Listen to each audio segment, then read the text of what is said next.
Daniel, capítulo 1. Era o 3º ano do reinado de Joaquim em Judá, quando o rei Nabucodonosor da Babilônia declarou guerra a Jerusalém e sitiou a cidade.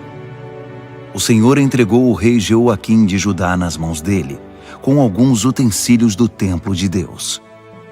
Nabucodonosor levou o rei e os utensílios para a casa do tesouro do seu Deus, na terra da Babilônia, a antiga Sinear. O rei ordenou a Aspenaz, chefe de pessoal do palácio, que escolhesse alguns israelitas da família real e da nobreza, jovens que fossem saudáveis e de boa aparência, inteligentes e de boa formação, de potencial para cargos de liderança no governo, gente de elite, e lhes ensinasse a língua e a cultura da Babilônia. O rei ordenou também que servissem a eles o mesmo cardápio do rei. Comiam do bom e do melhor e o mais fino vinho. Depois de 3 anos de treinamento, assumiriam cargos na corte do rei. 4 homens de Judá, Daniel, Ananias, Misael e Azarias, estavam entre os escolhidos. O chefe de pessoal do palácio deu a eles nomes babilônicos. Daniel passou a chamar-se Beltesazar. Ananias foi chamado Sadraque. Misael foi chamado Mesaque. E Azarias foi chamado Abed-nego. Mas Daniel decidiu que não iria ficar impuro com a comida do rei, nem beber o vinho dele. Por isso pediu ao chefe de pessoal do palácio que o autorizasse a não comer do cardápio do rei. Pela graça de Deus, o chefe de pessoal do palácio gostou de Daniel e autorizou, mas o advertiu. Tenho medo que meu senhor, o rei, possa fazer. Foi ele quem determinou esse cardápio. E se perceber que vocês não estão saudáveis como os outros, vai pedir minha cabeça.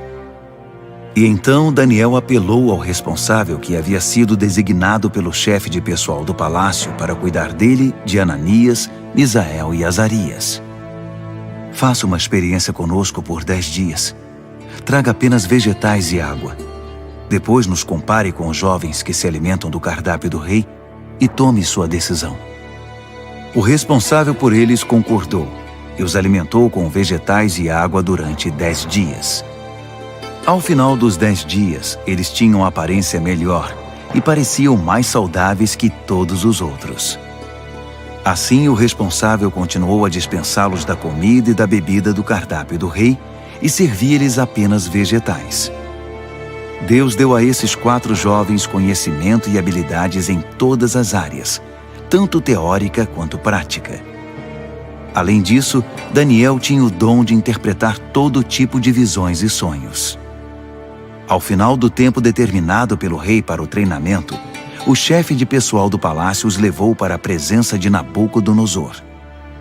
Quando os entrevistou, o rei os achou muito melhores que todos os outros. Ninguém estava tão bem quanto Daniel, Ananias, Misael e Azarias. E assim eles assumiram suas responsabilidades na corte do rei. Sempre que o rei os consultava sobre qualquer assunto, teórico ou prático, eles se mostravam 10 vezes melhores que todos os magos e encantadores do reino juntos. Daniel continuou no serviço do rei até o 1º ano do reinado do rei Ciro. Daniel, capítulo 2. No 2º ano do seu reinado, o rei Nabucodonosor teve alguns sonhos que o estavam deixando maluco, tanto que ele nem conseguia mais dormir. Chamou então todos os magos, encantadores, feiticeiros e astrólogos da Babilônia para que interpretassem seus sonhos. Quando estavam todos na presença do rei, ele disse: Tive um sonho e não consigo tirá-lo da cabeça. Não vou conseguir dormir até saber o que significa. Os astrólogos, falando em aramaico, disseram: Que o rei viva para sempre. Conte-nos o sonho e vamos interpretá-lo. O rei respondeu: Meu decreto é este. Se vocês não conseguirem me dizer qual é o sonho e me dar a interpretação, vou fazer picadinho de vocês e destruir suas casas. Mas se me contarem o sonho e derem a interpretação, Vou encher vocês de presentes e serão muito honrados. Então, digam-me qual foi o sonho e me deem a interpretação. Eles responderam: Vossa Majestade, por favor, conte-nos o sonho. Então daremos a interpretação. Mas o rei disse: Eu sei o que vocês estão tentando fazer. Vocês só querem ganhar tempo. Sabem que estão numa enrascada, e se não conseguirem me contar o sonho, estarão numa fria. Estou até vendo. Vocês vão inventar uma história qualquer e me enrolar até que eu mude de ideia. Nada disso. Primeiro me contem o sonho, e então vou saber se são capazes de me dar a interpretação ou se estão só me enrolando. Os astrólogos responderam: Ninguém em nenhum lugar do mundo pode fazer o que o rei está pedindo. E nenhum rei jamais pediu uma coisa dessas a nenhum mago, encantador ou astrólogo. O que Vossa Majestade está pedindo é impossível, a não ser que algum deus o revele. E os deuses não vivem no meio de gente como nós. A resposta deixou o rei furioso. Ele perdeu a paciência e ordenou que todos os sábios da Babilônia fossem executados. A sentença de morte foi anunciada, e Daniel e seus amigos estavam entre os condenados à morte. Enquanto Arioque, chefe da guarda real, fazia os preparativos para a execução, Daniel sabiamente chamou-o de lado e lhe perguntou o que estava acontecendo. Por que o rei deu uma ordem como essa, tão de repente? Arioque explicou a razão de tudo, e Daniel foi procurar o rei, pedindo um pouco de tempo para que pudesse interpretar o sonho. Daniel foi para casa e contou a seus amigos, Ananias, Misael e Azarias, o que estava acontecendo. Ele pediu que orassem ao Deus dos céus por misericórdia, para solucionar o mistério, e assim poderem escapar da morte. Naquela noite, a solução do mistério foi revelada a Daniel numa visão. Daniel louvou ao Deus dos céus, dizendo: Bendito é o nome de Deus para todo sempre. Deus é sábio e todo-poderoso. Ele muda as estações e conduz a história. Escolhe reis e também os depõe. Ele dá tanto a sabedoria quanto o discernimento. Ele abre as profundezas, revela os segredos, conhece o que há na escuridão. A luz transborda dele. Ó Deus dos meus antepassados, a ti toda a minha gratidão e todo o meu louvor. Tu me tornaste sábio e forte, e agora nos mostraste o que pedimos. Tu resolveste o mistério do rei. Assim Daniel voltou a falar com Arioque, o encarregado da execução. Ele disse: Cancele a execução. Leve-me ao rei. Eu vou interpretar o sonho dele. Arioque não perdeu um minuto. Correu ao rei, levando Daniel com ele, e disse: Achei um homem entre os exilados de Judá que pode interpretar o sonho.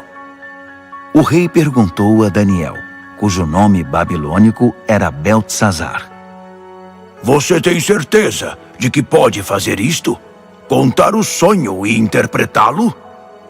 Daniel respondeu ao rei: Nenhum homem pode decifrar o mistério do rei, quem quer que seja, sábio, encantador, mago ou astrólogo. Mas há um Deus no céu que revela os mistérios, e ele me revelou.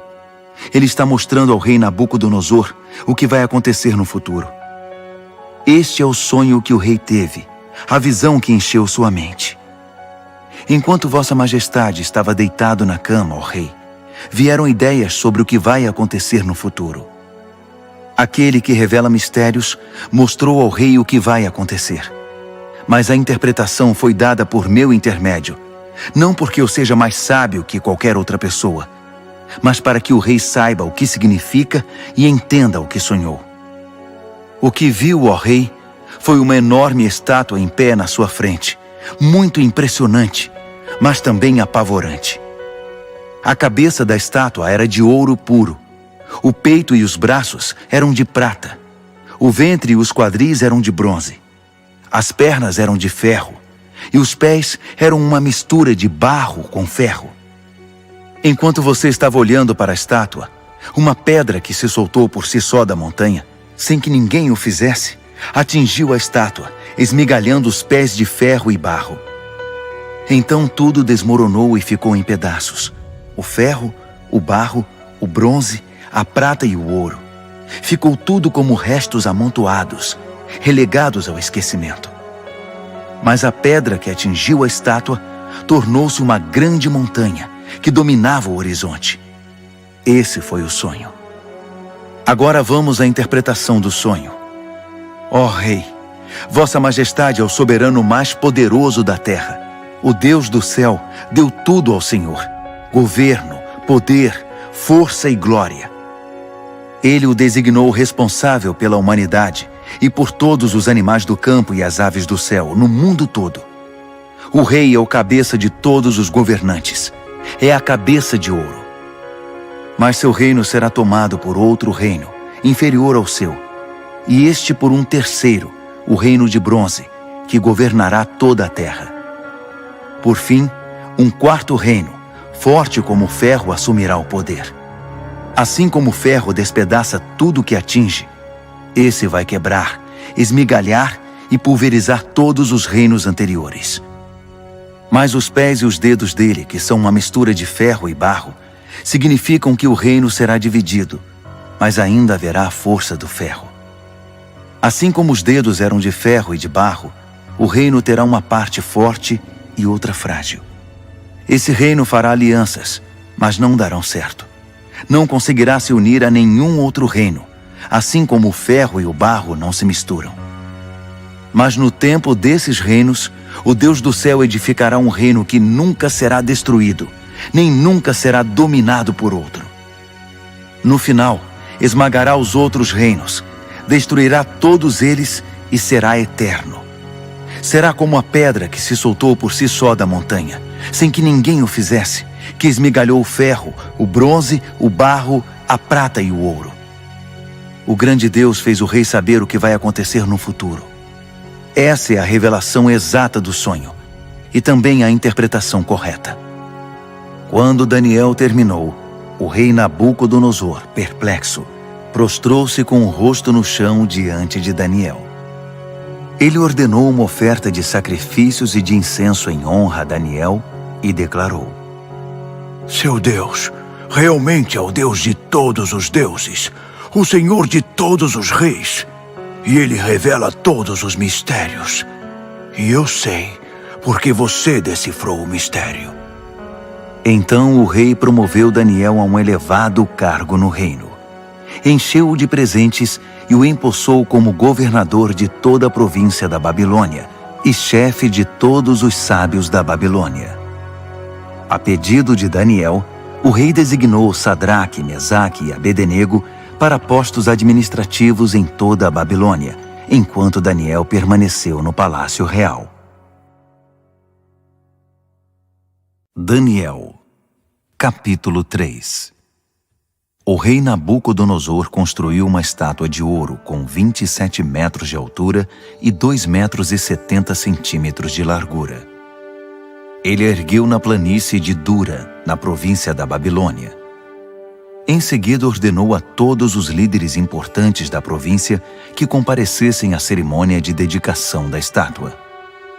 Todos vieram para a cerimônia e tomaram seus lugares diante da estátua que Nabucodonosor havia erguido. Um arauto apareceu e proclamou em voz alta: Atenção, todos! Ouçam vocês de todas as raças, cores e crenças! Quando ouvirem o som da trombeta, do pífaro, da cítara, da harpa, do saltério e da flauta dupla, dobrem os joelhos e adorem a estátua de ouro que o rei Nabucodonosor ergueu. E quem não se ajoelhar, não adorar a estátua, não importa quem seja, será lançado imediatamente na fornalha. O som começou a tocar.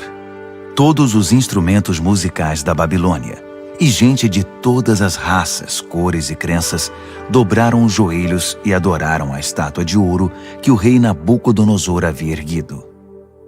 Foi então que os astrólogos da Babilônia se manifestaram e acusaram os judeus. Eles disseram ao rei Nabucodonosor: Que o rei viva para sempre. Vossa Majestade deu ordens severas para que, ao ouvir o som tocar, deveríamos nos ajoelhar e adorar a estátua de ouro, e quem não o fizesse seria jogado na fornalha. Mas os judeus, Sadraque, Mesaque e Abednego, a quem o rei designou cargos elevados na província da Babilônia, ignoraram a ordem, ó rei. Eles não respeitam os nossos deuses e se negam a adorar a estátua de ouro que mandou erguer. Furioso, o rei Nabucodonosor ordenou que Sadraque, Mesaque e Abednego fossem trazidos. E quando eles chegaram, Nabucodonosor perguntou: Sadraque, Mesaque e Abednego, é verdade que vocês não respeitam meus deuses e se negam a adorar a estátua de ouro que mandei erguer? Vou dar a vocês uma segunda chance, mas a partir de agora, quando o som começar a tocar, vocês devem se ajoelhar e adorar a estátua. E se não o fizerem, serão jogados numa fornalha e ponto final. E que Deus vai livrá-los de mim? Sadraque, Mesaque e Abednego responderam: Sua ameaça não nos assusta. Se nos jogar na fornalha, o Deus que servimos pode nos salvar, não só da fornalha, como de qualquer outra coisa. E mesmo que ele não o faça, não importa, ó rei. Ainda assim, não vamos servir aos seus deuses, nem adorar a estátua de ouro que mandou erguer. Nabucodonosor estava prestes a explodir de tanta raiva. Imediatamente ordenou que a fornalha fosse aquecida 7 vezes mais que o normal e que alguns homens fortes do seu exército os amarrassem e os jogassem na fornalha. Sadraque, Mesaque e Abednego, com os pés e mãos amarrados e vestidos em suas roupas, foram jogados na fornalha extremamente quente.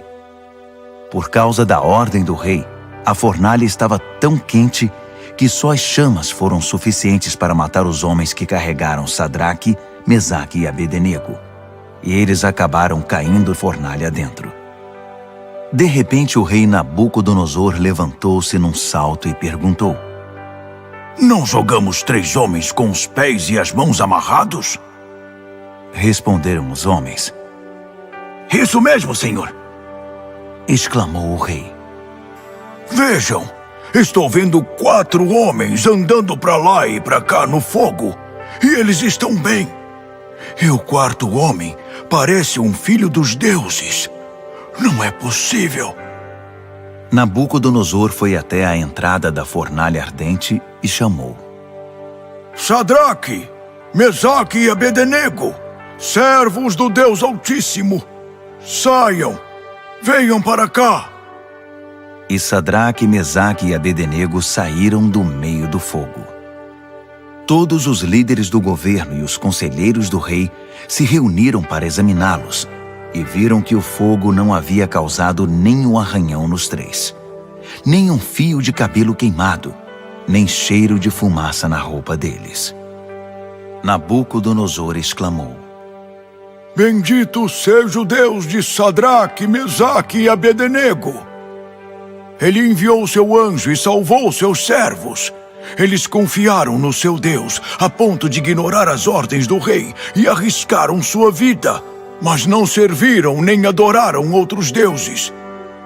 Por isso decreto: todo, de qualquer lugar, cor, raça ou crença, que disser alguma coisa contra o Deus de Sadraque, Mesaque e Abednego, será despedaçado, e sua casa será destruída. Nunca houve um Deus que salvasse como esse. Então o rei promoveu Sadraque, Mesaque e Abednego na província da Babilônia. Daniel, capítulo 4. O rei Nabucodonosor a todos, de todas as raças, cores e crenças do mundo. Paz e prosperidade a todos. É um privilégio contar a vocês os grandes milagres que o Deus Altíssimo fez por mim. Seus milagres são impressionantes e suas maravilhas surpreendentes.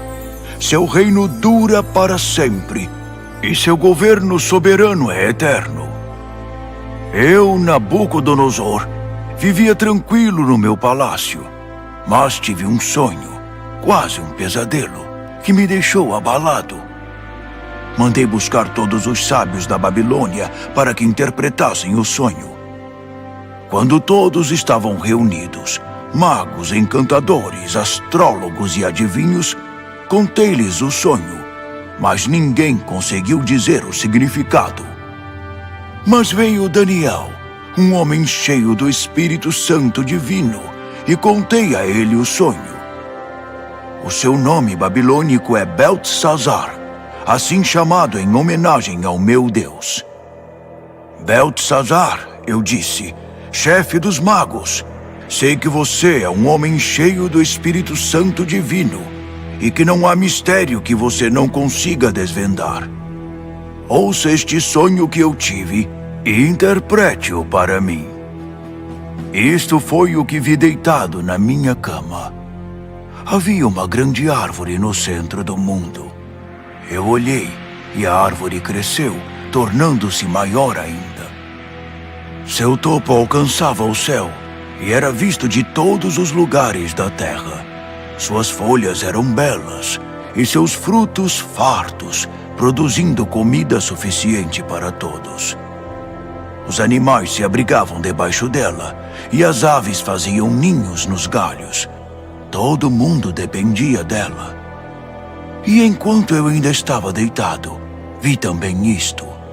Um anjo desceu do céu e ordenou: derrubem a árvore, cortem seus galhos, arranquem suas folhas e espalhem seus frutos. Caçem os animais que estão debaixo dela e espantem os pássaros de seus galhos, mas deixem o toco e as raízes presos com ferro e bronze junto à relva do campo. Deixem que ele seja molhado pelo orvalho do céu e se alimente de capim com os animais.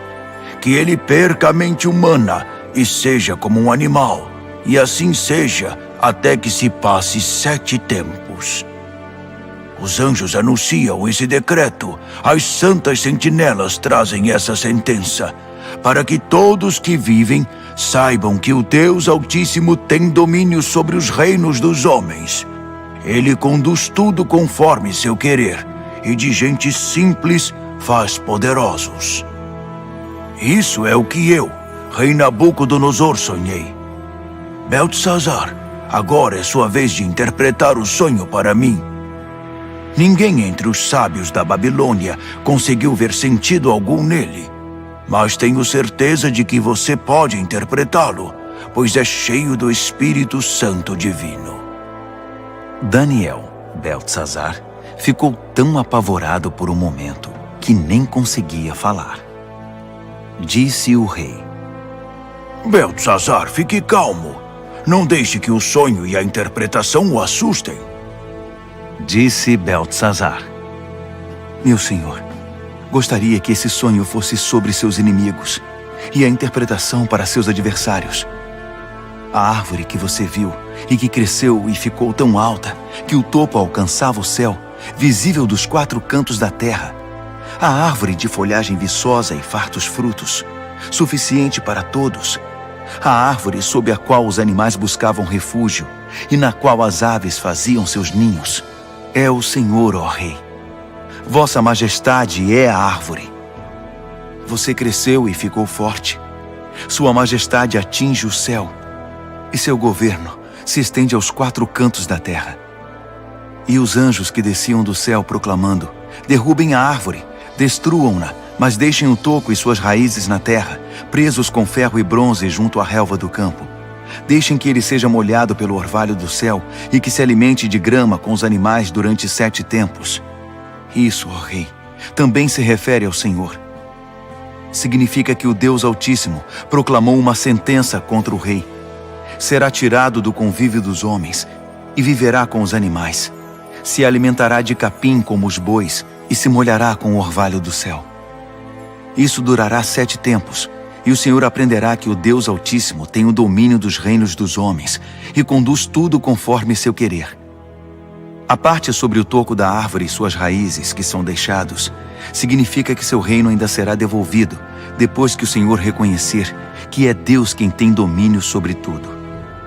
Portanto, ó rei, aceite meu conselho. Abandone seus pecados e comece a viver diferentemente. Deixe essa vida de maldades, viva com justiça e cuide dos necessitados e desamparados. Só assim o Senhor continuará a viver tranquilo. Tudo isso aconteceu ao rei Nabucodonosor. Passados apenas 12 meses, ele estava andando pela sacada do palácio real na Babilônia e, de repente, exclamou orgulhoso: Olhe para tudo isto. É a grande Babilônia. E eu a construí sozinho, como capital do meu reino para minha honra e glória. Assim que as palavras saíram da sua boca, ouviu-se uma voz do céu: Este é o decreto contra você, rei Nabucodonosor. Seu reino foi tomado de você. Você será tirado do convívio dos homens, viverá com os animais do campo e comerá capim como boi. A sentença é para 7 tempos, o suficiente para você aprender que o Deus Altíssimo tem domínio sobre os reinos dos homens e põe no trono quem Ele quer. Isso aconteceu imediatamente. Nabucodonosor foi tirado da convivência dos homens, comeu capim como boi e se molhou com o orvalho do céu. Seu cabelo cresceu como as penas da águia, suas unhas como as garras do falcão. Ao final daquele período, eu, Nabucodonosor, olhei para o céu, recobrei o juízo e bendisse o Deus Altíssimo, agradecendo e glorificando ao Deus que vive para sempre. Seu domínio dura para sempre, seu reino nunca será decadente. A vida na terra é insignificante. Deus faz tudo conforme seu querer. Ninguém pode opor-se à sua vontade. Ninguém pode questioná-lo ou desafiá-lo. Ao mesmo tempo em que recobrei o juízo, recuperei a majestade e a glória do meu reino. Todos os líderes e gente importante vieram me ver. Fui restabelecido como rei no meu reino e me tornei maior que antes. E é por isso que eu, Nabucodonosor, canto e louvo ao Rei do céu. Tudo o que ele faz é justo, e ele o faz da maneira certa. Ele sabe como tratar gente orgulhosa e tem o poder para torná-los humildes. Daniel, capítulo 5. O rei Belsazar convidou Mil de seus nobres para um grande banquete. O vinho era muito bem servido. Então Belsazar, que já estava alto por causa do vinho, ordenou que as taças de ouro e prata que seu pai Nabucodonosor havia tomado do templo de Deus em Jerusalém fossem trazidas para que ele, seus nobres, suas mulheres e concubinas pudessem beber nelas. Quando as taças de ouro e prata foram trazidas, o rei, os nobres e aquelas mulheres começaram a usá-las. Beberam seu vinho e, já bêbados, louvaram seus deuses de ouro, prata, bronze, ferro, madeira e pedra. Naquele exato momento, os dedos de uma mão humana apareceram e começaram a escrever na parede rebocada do palácio, na parte mais iluminada. Quando o rei viu a mão escrevendo na parede, ficou pálido, muito assustado. Suas pernas ficaram bambas, tremiam sem parar, e os joelhos batiam um no outro. Ele gritou para que chamassem os encantadores, os astrólogos e os adivinhos, e prometeu: Quem conseguir ler esta escrita na parede e me disser o que significa, será famoso e rico. Ganhará um manto de púrpura e uma bela corrente de ouro, e será o terceiro mais importante do reino. Todos tentaram, mas ninguém conseguiu enxergar um sentido nas palavras escritas na parede. Ninguém conseguia entender o que estava escrito, muito menos interpretá-lo. Então o rei ficou apavorado, pálido, em completo estado de choque. Os nobres também estavam em pânico. A rainha soube que o rei e os nobres estavam em estado de choque e veio ao salão do banquete. Ela disse: "Que o rei viva para sempre. Não se assustem, não fiquem aí sentados pálidos desse jeito. Há um homem no reino que é cheio do Espírito Santo divino. Durante o reinado do seu pai, ele ficou conhecido pelo seu brilho intelectual e por sua sabedoria espiritual. Ele era tão capaz que seu pai, o rei Nabucodonosor, fez dele o chefe de todos os magos, encantadores, adivinhos e astrólogos. Não havia ninguém como ele. Ele conseguia fazer qualquer coisa: interpretar sonhos, decifrar mistérios, explicar enigmas. Seu nome é Daniel, mas o rei mudou o nome dele para Beltesazar. Mande chamar Daniel. Ele vai ler o que está escrito aí." Assim Daniel foi chamado. O rei perguntou: "Você é Daniel, que foi um dos exilados que meu pai trouxe de Judá? Já ouvi falar que você é cheio do Espírito Santo, tem uma mente brilhante e é incrivelmente sábio. Os sábios e encantadores foram trazidos aqui para ler esta escrita na parede e interpretá-la, mas nenhum deles conseguiu ler nada. Mas ouvi dizer que você interpreta sonhos e decifra mistérios. Então, se você conseguir ler e interpretar, será um homem famoso e rico. Ganhará o manto de púrpura e uma bela corrente de ouro, e será o terceiro mais importante do reino." Daniel respondeu ao rei: "Pode ficar com os presentes ou dá-los a outra pessoa. Mas vou ler a escrita para o rei e interpretar seu significado. Ouça, ó rei, o Deus Altíssimo deu a seu pai Nabucodonosor um grande reino e uma gloriosa reputação. Deus o fez muito poderoso, e pessoas de todos os lugares, de toda raça, cor ou crença, se sentiam intimidadas por ele. Ele as matava ou poupava, como e quando queria. Promovia ou humilhava as pessoas como bem desejava. Então Deus o humilhou e o privou de todo o poder. Ele foi tirado do convívio dos homens e passou a viver como animal. Comeu capim como boi e se molhou com o orvalho do céu até aprender esta lição: que o Deus Altíssimo tem domínio sobre os reinos dos homens e põe no trono quem ele quer. Você é filho dele, sabe de tudo isso, mas é tão arrogante quanto ele no seu pior momento. Olhe para você mesmo. Quer competir com o Senhor do céu? Você mandou buscar as taças sagradas do templo dele só por farra, para que o Senhor, seus nobres, suas mulheres e concubinas pudessem beber nelas. O rei usou as taças sagradas para brindar seus deuses de prata e ouro, de bronze e ferro, de madeira e pedra, deuses cegos, surdos e mudos. Mas tratou com desprezo o Deus vivo, que tem a sua vida nas mãos, desde o nascimento até a morte. Deus enviou a mão que escreveu na parede, e o que está escrito é: Mene, Tekel e Peres. E este é o significado dessas palavras. Mene, Deus contou os dias do seu governo, e suas contas são negativas. Tekel, você foi pesado na balança e está em falta. Peres, seu reino foi dividido e entregue aos medos e persas. Beltesazar fez o que havia prometido. Vestiu o manto de púrpura em Daniel, colocou uma bela corrente de ouro em seu pescoço e o promoveu a terceiro mais importante do reino. Naquela mesma noite, o rei Beltesazar da Babilônia foi morto. Dario, o Medo, tinha 62 anos quando o sucedeu como rei. Daniel, capítulo 6. Dario reorganizou seu reino. Ele designou 120 governadores para administrar todas as províncias do reino. Sobre eles havia 3 ministros, e um deles era Daniel.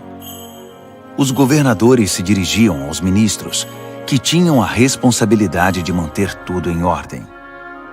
Mas Daniel era cheio de vitalidade e tinha uma inteligência tão superior aos outros ministros e governadores que o rei decidiu designá-lo responsável por todo o reino. Os ministros e governadores se reuniram para ver se descobriam algum ponto fraco de Daniel que pudesse usar contra ele, mas não conseguiram nada. Ele era exemplar e absolutamente confiável. Não conseguiram achar nenhuma evidência de negligência ou má conduta. Após inúmeras tentativas, desistiram e disseram: Nunca vamos descobrir nada contra esse Daniel, a não ser que inventemos alguma acusação e tramemos algo contra ele. Assim, os ministros e governadores tramaram contra ele e foram ao rei dizer: Rei Dario, que viva para sempre!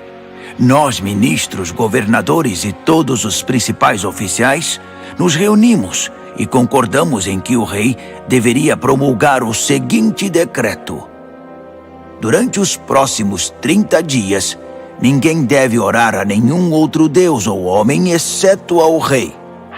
Qualquer um que desobedecer será lançado na cova dos leões. Promulgue esse decreto ao rei e assine-o para que seja revogável, com inscrição em pedra, conforme todas as leis dos medos e dos persas.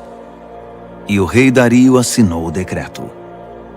Daniel soube que esse decreto havia sido promulgado, mas continuou a orar como sempre fazia.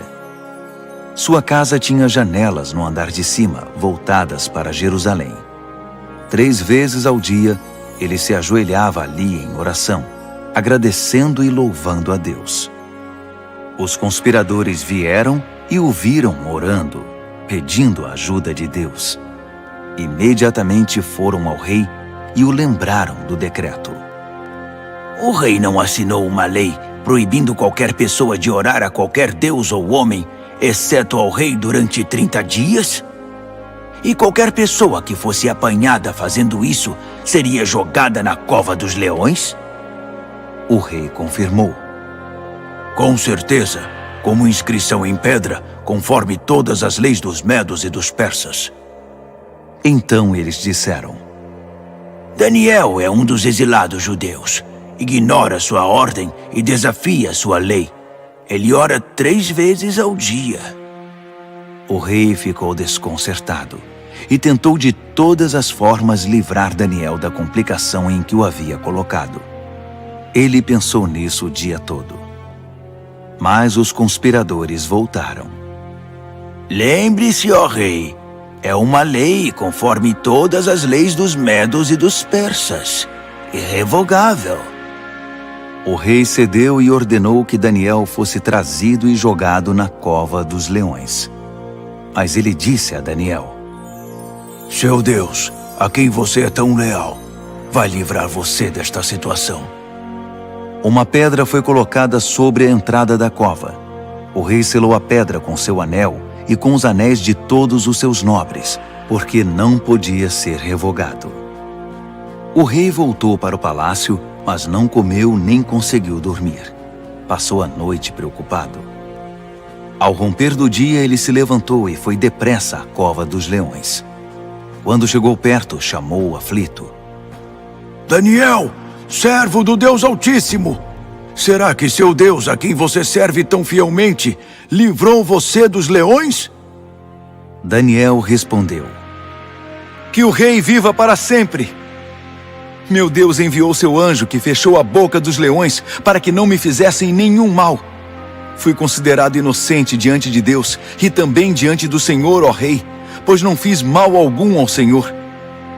Quando o rei ouviu essas palavras, ficou muito feliz. Ele ordenou que Daniel fosse retirado da cova. Depois que ele saiu, verificou-se que não havia nenhum arranhão sequer. Ele havia confiado em seu Deus. Então o rei ordenou que os conselheiros que tinham conspirado contra Daniel fossem jogados na cova dos leões, com suas mulheres e filhos. Antes mesmo de chegar ao fundo da cova, os leões já os agarraram e os despedaçaram. O rei Dario divulgou esta proclamação a todos na terra, de qualquer raça, cor e crença. A paz esteja com vocês. Muita paz. Decreto que o Deus de Daniel seja adorado e temido em todo o meu reino. Ele é o Deus vivo e permanece para sempre. Seu reino nunca é destruído. Seu governo continua eternamente. Ele é o Salvador e o Redentor. Ele realiza milagres impressionantes nos céus e na terra. Ele livrou Daniel do poder dos leões. Daniel foi muito bem tratado no restante do reinado de Dario e também no reinado seguinte, de Ciro, o persa.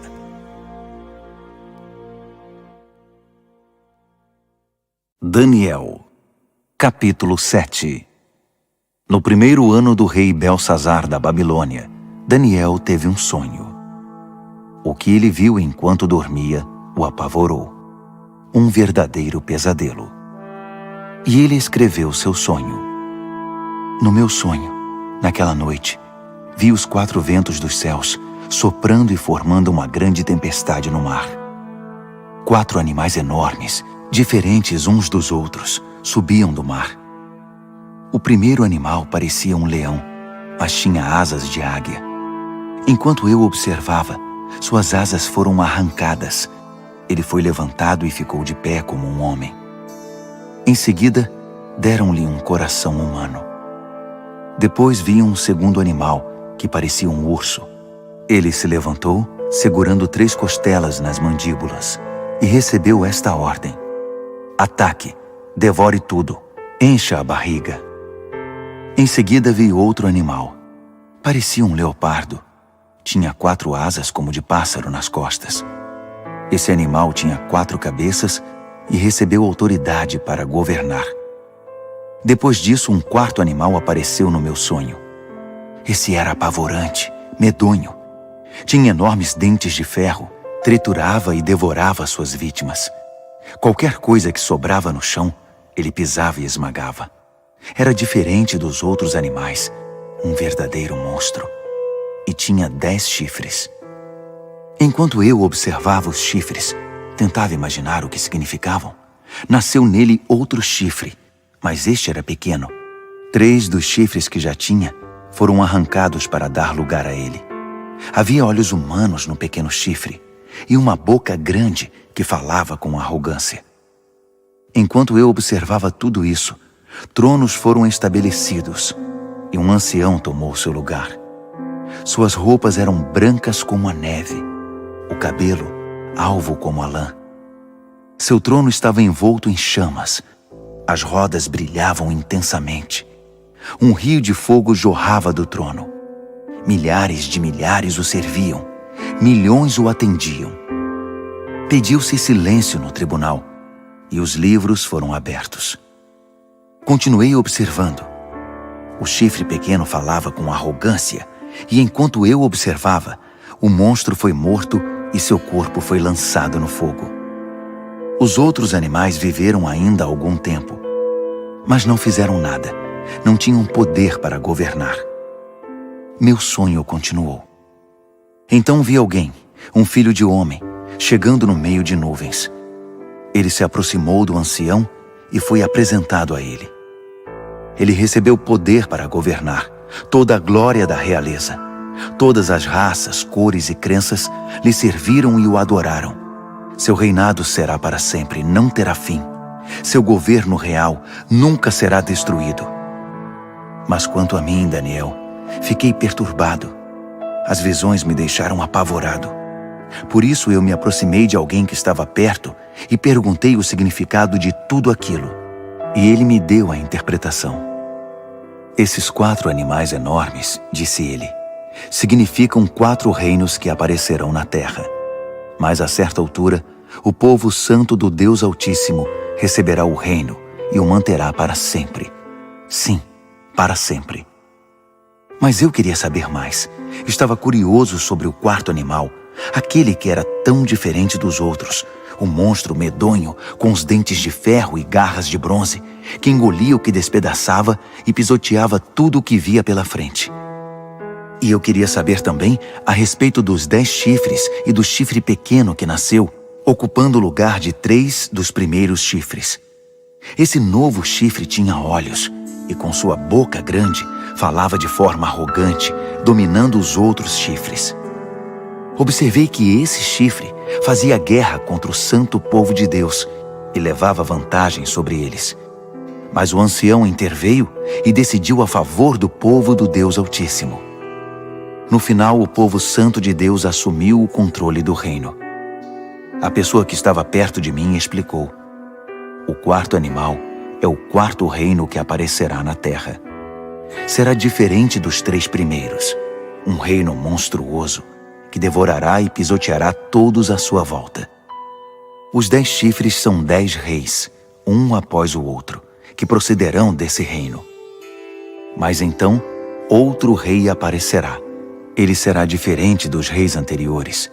Começará derrubando os outros reis e blasfemando contra o Deus Altíssimo. Ele perseguirá os seguidores do Deus Altíssimo e tentará eliminar a adoração sagrada e a prática da justiça.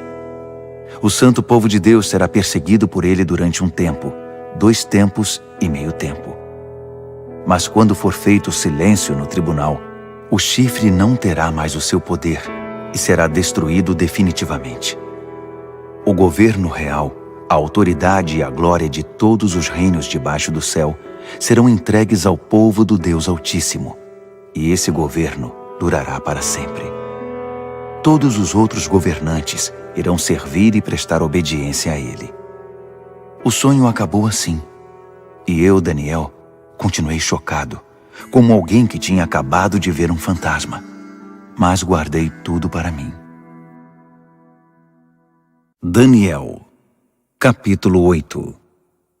No 3º ano do reinado de Belsazar, eu, Daniel, tive outra visão. Era a 2ª visão. Nessa visão, eu me vi em Suzã, a capital da província de Elão, diante do canal Ulai. Ao olhar em volta, fiquei surpreso de ver um carneiro diante de mim. O carneiro tinha 2 chifres enormes, um maior que o outro, mas o chifre maior foi o último a aparecer. Fiquei observando enquanto o carneiro avançava, primeiro para o oeste, depois para o norte e então para o sul. Nenhum animal conseguia enfrentá-lo. Ele fazia o que queria e, todo arrogante, posava de rei dos animais. Enquanto eu observava, tentando entender o significado de tudo aquilo, vi também um bode que tinha um enorme chifre no meio da testa. Ele vinha do oeste e percorreu toda a terra, sem tocar o solo uma única vez. O bode aproximou-se do carneiro de 2 chifres que eu tinha visto antes diante do canal e o atacou ferozmente. Observei enquanto ele, louco de raiva, atacava o carneiro. A violência era tanta que ele lhe quebrou os 2 chifres. O carneiro não conseguiu resistir. O bode o derrubou e o pisoteou.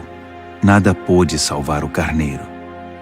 Então o bode tornou-se cada vez mais arrogante, e no auge do poder, seu chifre imenso se quebrou, e 4 outros chifres enormes surgiram no lugar, apontando para o norte, o sul, o leste e o oeste. De um desses grandes chifres surgiu outro chifre pequeno, mas o seu poder cresceu até atingir o sul e o leste, e a querida terra prometida. Cresceu tanto que atingiu as estrelas, o exército celestial, e lançou algumas delas na terra e as pisoteou. Ele ousou até desafiar o poder de Deus, o príncipe do exército celestial. Ele acabou com a adoração diária e profanou o santuário. Como castigo pelos seus pecados, o santo povo de Deus também foi atacado por ele. O chifre desprezou a verdade de Deus. Extremamente arrogante, dominou tudo o que via pela frente. Naquele momento ouvi 2 anjos conversando. O primeiro perguntou: quanto tempo vai durar isso? Sem adoração diária, esse castigo devastador pelo pecado? E o povo de Deus e o santuário vão continuar sendo desprezados e pisoteados?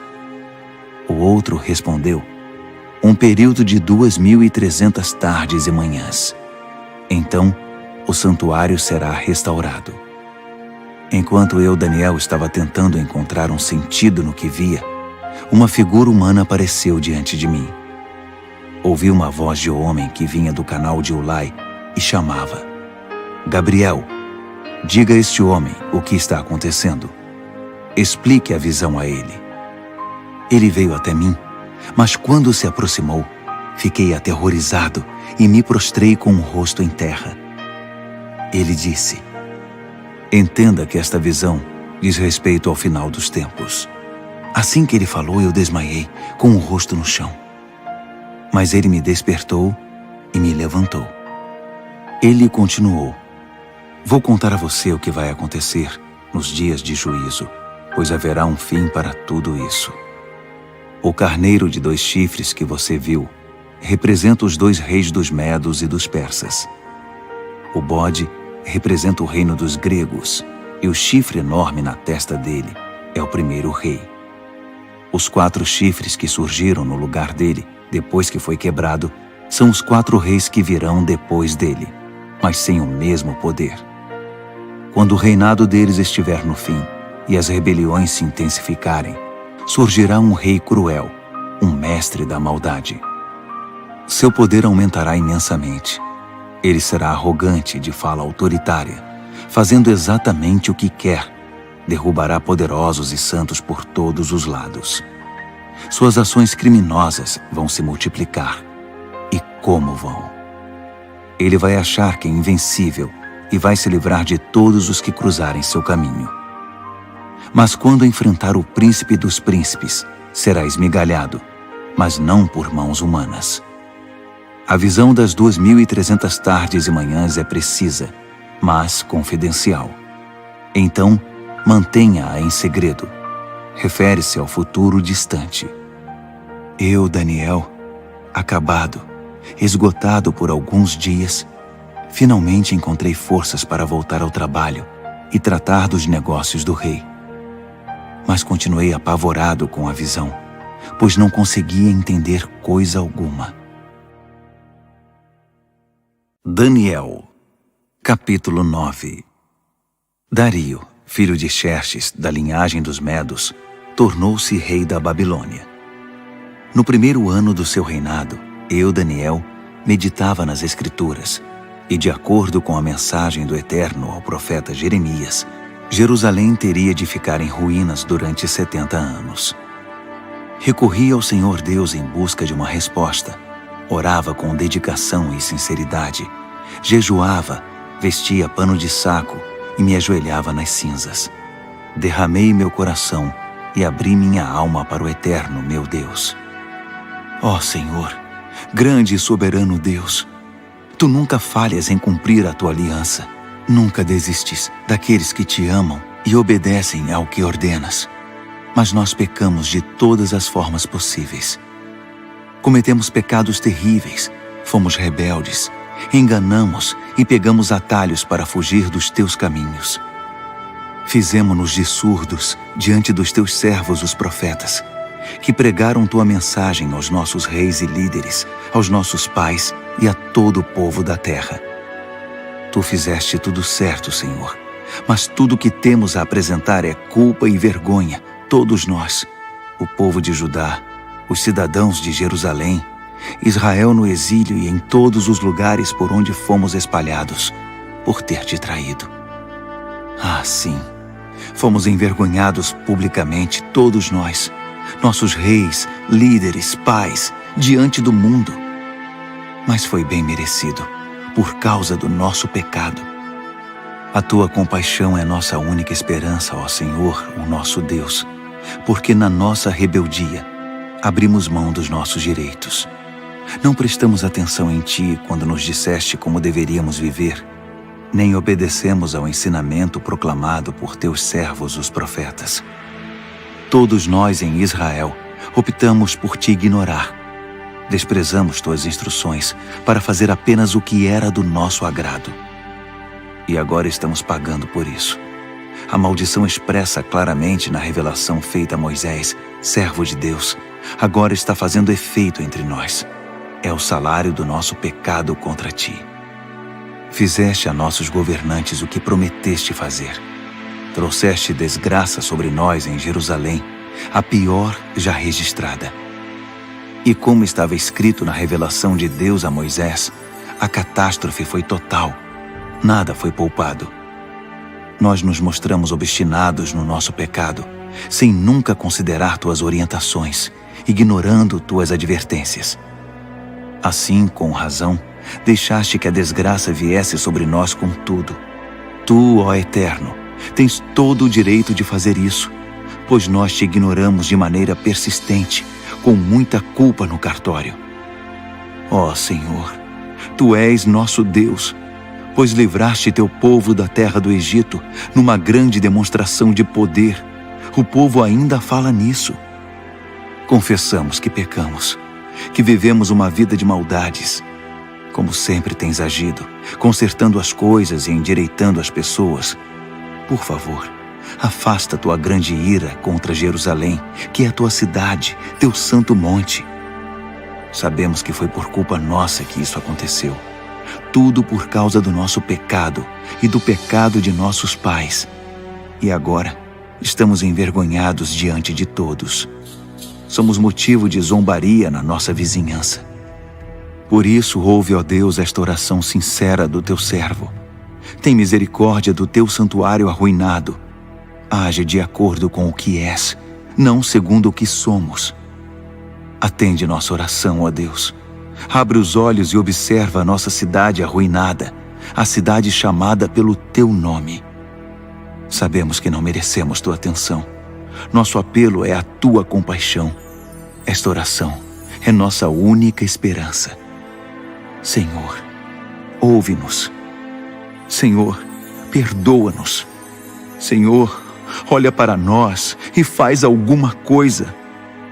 Senhor, não nos desprezes. Tua cidade e Teu povo são chamados pelo Teu nome. Defende Teus interesses.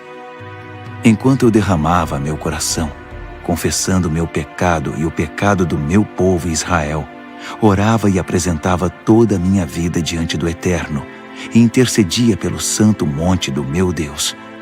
Enquanto eu estava mergulhado na oração, Gabriel, o ser semelhante a um homem, aquele que eu tinha visto numa visão anterior, aproximou-se de mim, voando como uma ave na hora da adoração da noite. Ele se pôs diante de mim e disse: Daniel, vim esclarecer as coisas. Assim que você começou sua oração, a resposta foi dada, e agora estou aqui para entregá-la.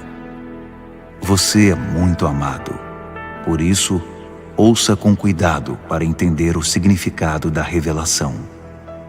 70 semanas estão decretadas para seu povo e sua santa cidade, como forma de conter a rebelião, dar fim ao pecado, arrancar o crime pela raiz, estabelecer a justiça para sempre, cumprir a profecia e ungir o lugar santíssimo. Aqui está o que você precisa entender. Desde o momento em que a ordem for dada para a reconstrução de Jerusalém, até a vinda do líder ungido, haverá 7 semanas. A reconstrução levará 62 semanas, incluindo a construção de ruas e muros. Serão tempos difíceis. Depois das 62 semanas, o líder ungido será morto. É o seu fim. A cidade e o santuário serão arruinados pelo exército do novo líder que chegar. O fim virá de repente, como uma onda enorme. Haverá guerras até o fim, e a desolação estará na ordem do dia. Então, no período de 1 semana, ele fará muitas alianças importantes. Mas na metade dessa semana, ele acabará com a adoração e as orações. No lugar da adoração, irá se instalar a besta da profanação, que permanecerá ali até finalmente ser destruída. Daniel, capítulo 10. No 3º ano do reinado de Ciro, rei da Pérsia, uma mensagem veio a Daniel, cujo nome babilônico era Beltesazar.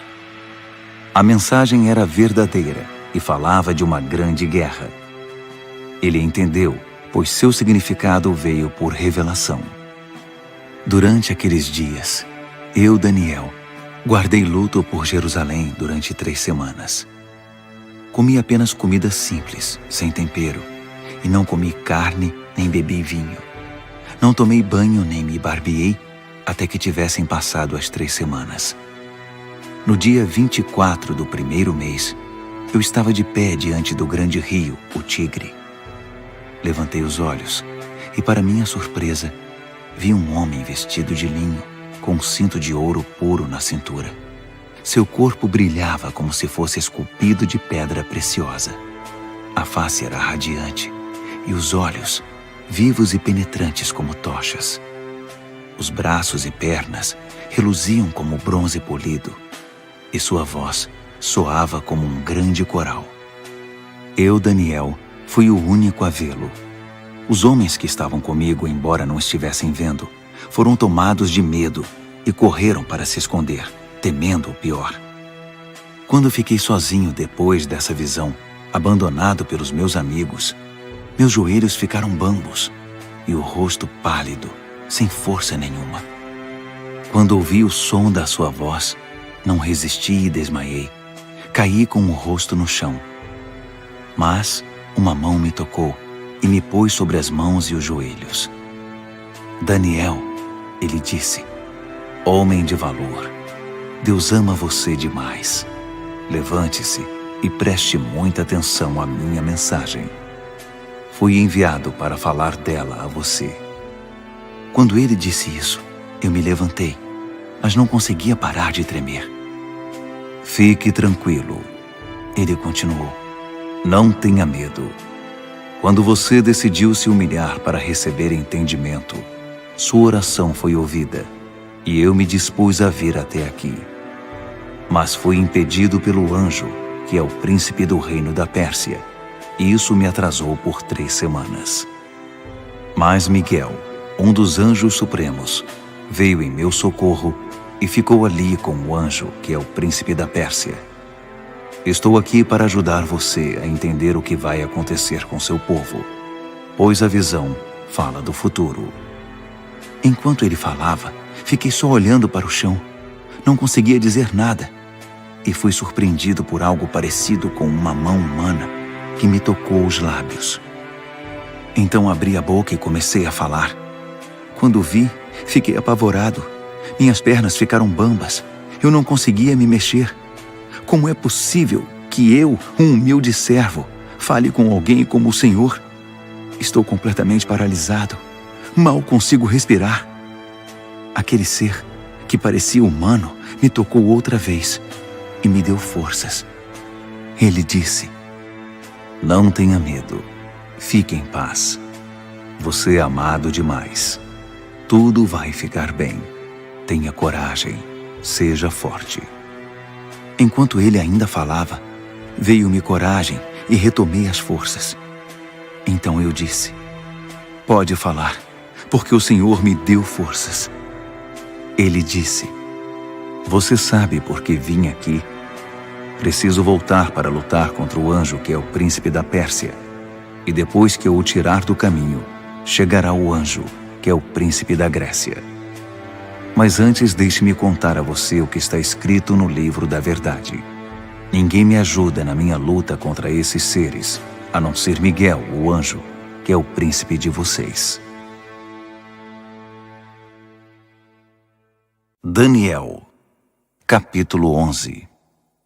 Eu tenho ajudado da melhor maneira possível, desde o 1º ano do reinado de Dario, rei dos Medos. Mas agora deixe-me dizer como estão as coisas. Outros 3 reis da Pérsia aparecerão, e depois deles um 4º rei, que será muito mais rico que os outros.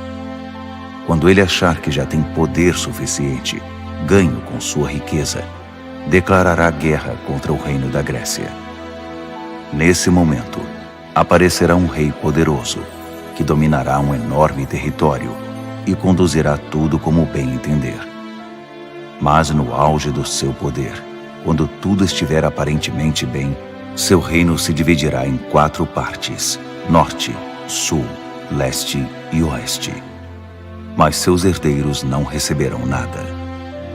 Não haverá continuidade do poder, pois outros o tomarão. Em seguida, o rei do sul se fortalecerá, mas um dos seus príncipes será mais forte que ele e governará um território ainda maior. Depois de alguns anos, os dois se tornarão aliados, e a filha do rei do sul se casará com o rei do norte para consolidar o acordo. Mas a influência dela enfraquecerá, e seu filho não sobreviverá. Ela, seus servos, seu filho e seu marido serão traídos. Algum tempo depois, alguém da família real aparecerá e assumirá o trono. Ele assumirá o comando do exército, invadirá o norte e alcançará grande vitória. Ele tomará os deuses de metal deles e todos os utensílios de ouro e prata que os acompanham e os levará para o Egito. Passado algum tempo, o rei do norte se recuperará e invadirá a terra do rei do sul, mas não terá sucesso. Terá de bater em retirada. Mas seus filhos formarão um exército gigante e descerão como uma inundação, um ataque impetuoso sobre as defesas do sul. Furioso, o rei do sul sairá e enfrentará o rei do norte, que estará à espera com seu enorme exército, mas, apesar disso, será derrotado. Enquanto os cadáveres são tirados do campo, o rei, com muita sede de sangue, sairá massacrando dezenas de milhares. Mas sua vitória não vai durar muito, pois o rei do norte reunirá um exército ainda maior que o anterior, e depois de alguns anos, voltará à batalha com inúmeros soldados, muito arsenal e provisões inesgotáveis. Naqueles dias, muitos outros se engajarão na batalha contra o rei do sul. Revoltosos do seu próprio povo, embriagados por sonhos de poder, se ajuntarão a eles, mas acabarão frustrados. Quando o rei do norte chegar, fará rampas de cerco e conquistará a cidade fortificada. Os exércitos do sul serão despedaçados diante dele. Nem mesmo suas famosas tropas de choque conterão o agressor. Ele entrará todo arrogante, como se fosse o dono de tudo. Ele se apossará da linda terra e se instalará aí. Depois, prosseguirá para ter controle total. Fará um tratado de paz e até dará sua filha em casamento ao rei do sul, parte de uma trama para destruí-lo de vez. Mas o plano será um fiasco, não será bem-sucedido. Mais tarde, voltará sua atenção para as regiões costeiras e fará inúmeros prisioneiros. Mas um general intervirá e dará um basta às suas ameaças. Quem metia medo ficará amedrontado. Ele voltará para casa e passará a cuidar dos próprios negócios. Mas a essa altura já estará acabado e logo já não se ouvirá mais falar dele. Ele será sucedido por um perdedor, já com seu governo, sua reputação e sua autoridade em frangalhos. Por isso não durará muito, sairá da história rapidamente, sem nem mesmo ter lutado.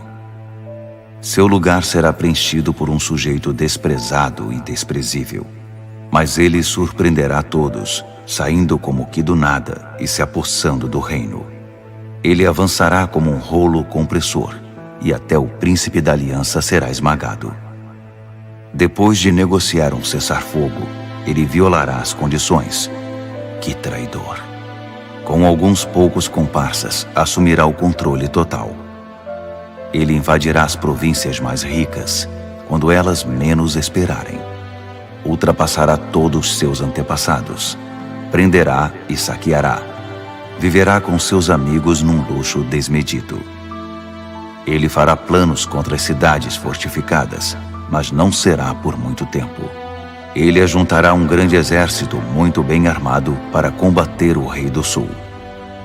Em resposta, o rei do sul manterá seu exército, ainda maior, a postos, pronto para a batalha.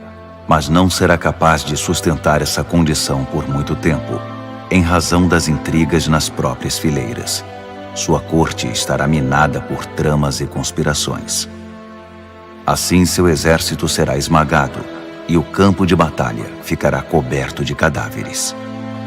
Os dois reis, ambos com planos maldosos um contra o outro, vão se sentar à mesa de conferências e negociarão seus engodos. Nada resultará desse tratado, que não passará de um emaranhado de mentiras. Mas ainda não é o fim. A história não acabou.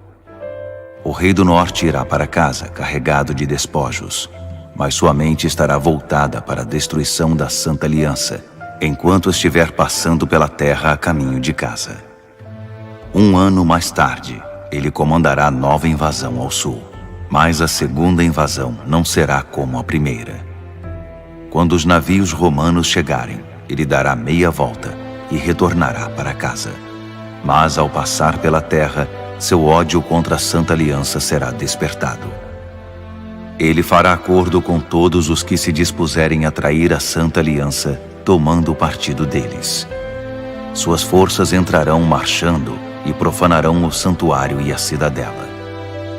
Eles irão banir a adoração diária, substituindo-a pela besta da profanação. O rei do norte honrará os que traírem a Santa Aliança, corrompendo-os ainda mais com sua conversa sedutora. Mas os que forem leais a Deus tomarão posição firme a favor de Deus. Os que mantiverem o bom senso ensinarão o bem às multidões pelo exemplo. Eles serão submetidos a provas terríveis durante um certo período. Alguns serão mortos, outros queimados, alguns exilados, outros roubados. Quando a prova for muito difícil, receberão alguma ajuda, mas não muita. E muitos dos pretensos ajudadores se portarão com indiferença. A provação refinará e purificará os que mantiverem o bom senso e permanecerem leais, porque há ainda mais por vir. Enquanto isso, o rei do norte estará agindo sem impedimento. Ele se levantará a uma posição superior à de qualquer deus, e até mesmo ousará desafiar o Deus dos deuses. Por um tempo isso será tolerado, até que se complete esse tempo de juízo, pois o que foi decretado precisa ser cumprido. Ele não terá respeito algum pelos deuses dos seus antepassados, nem mesmo pelo Deus predileto das mulheres. Desprezando qualquer Deus, o rei do norte se inchará de orgulho e se achará maior que todos eles. Ele chegará a ponto de desprezar o Deus dos santos, e no lugar em que Deus é adorado, colocará em exibição, com generoso ornamento de prata, ouro e pedras preciosas, um Deus novo, do qual nunca se ouviu falar. Marchando sob a bandeira desse Deus estranho, ele atacará as principais fortalezas.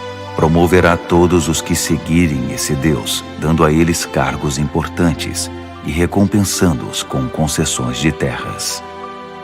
Na conclusão dessa história, o rei do sul o enfrentará, mas o rei do norte se lançará contra ele como um furacão, com seus carros e cavalos e uma grande frota de navios, e varrerá tudo que estiver no seu caminho. Ao entrar na linda terra, as pessoas cairão diante dele como peças de dominó. Só Edom, Moabe e alguns amonitas escaparão. Ele vai avançar, dominando país após país. Nem o Egito escapará. Ele confiscará o ouro, a prata e todos os bens valiosos do Egito. Os líbios e os etíopes cairão com ele.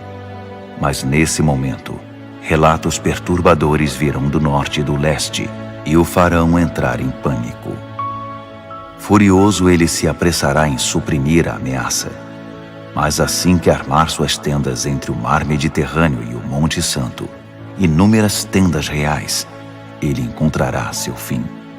E não haverá uma alma viva por perto para ajudá-lo.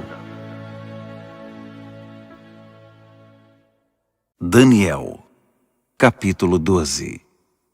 Esse será o momento quando Miguel, o grande anjo, que é o príncipe defensor do seu povo, entrará em cena. Será um tempo de desgraça, a pior desgraça que o mundo já conheceu. Mas seu povo será salvo da desgraça, todos os que tiverem o nome escrito no livro. Uma grande multidão, composta daqueles que já morreram e foram sepultados, acordará. Alguns para a vida eterna, outros para a vergonha eterna. Homens e mulheres que viveram de forma sábia e justa brilharão como a noite sem nuvens, repleta de estrelas. E os que conduziram outras pessoas ao caminho certo brilharão como estrelas para sempre. Este é um relato confidencial, Daniel, para seus olhos e ouvidos somente. Mantenha-o em segredo. Guarde o livro fechado à chave até o final. Nesse ínterim, haverá uma busca frenética para se tentar entender o que está acontecendo. Enquanto eu, Daniel, ouvia tudo isso, apareceram 2 seres, um do lado do rio em que eu estava e o outro do outro lado. Um deles perguntou a um terceiro homem vestido de linho que estava acima das águas do rio: até quando vai continuar essa história intrigante? O homem vestido de linho, que estava acima das águas do rio, levantou as mãos para o céu. Ouvi quando ele jurou solenemente pelo Eterno que seria um tempo, 2 tempos e meio tempo, e que quando o opressor do povo santo fosse derrubado, a história chegaria ao seu final. Ouvi tudo isso claramente, mas não entendi. Por isso perguntei: Senhor, pode me explicar isso? Continue a fazer o que está fazendo, Daniel. Ele disse: a mensagem é confidencial e será guardada a chave até o fim, até que tudo chegue à sua conclusão.